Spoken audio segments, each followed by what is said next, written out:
ข่าวเขื่อนแตกอยู่ลาวบ้านเฮาน้องพี่น้ำทะลักท่วมเต็มพื้นที่เบิ่งข่าวทีวีจนมิดหลังคาหลายร้อยคนหายพื้นนาแสนไร่จมในพริบตาแม่น้ำเสเปียนเปลี่ยนเป็นน้ำตาท่วมจำปาสักและอัตตปือขอส่งแห่งใจ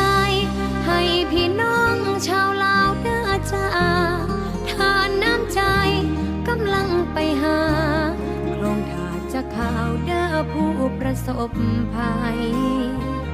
ถึงน้ำสิท่วมแต่บ่อาจสิท่วมน้ำใจ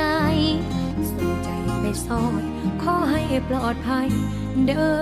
เอ้ยอายพี่น้องชาวลาว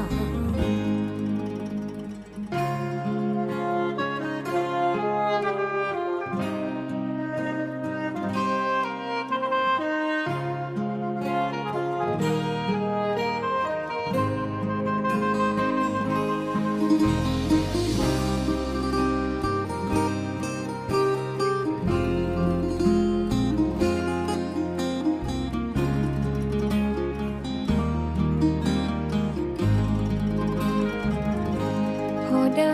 ยินข่าวเขื่อนแตกอยู่ลาวบ้านเฮาน้องพี่น้ำทะลักท่วม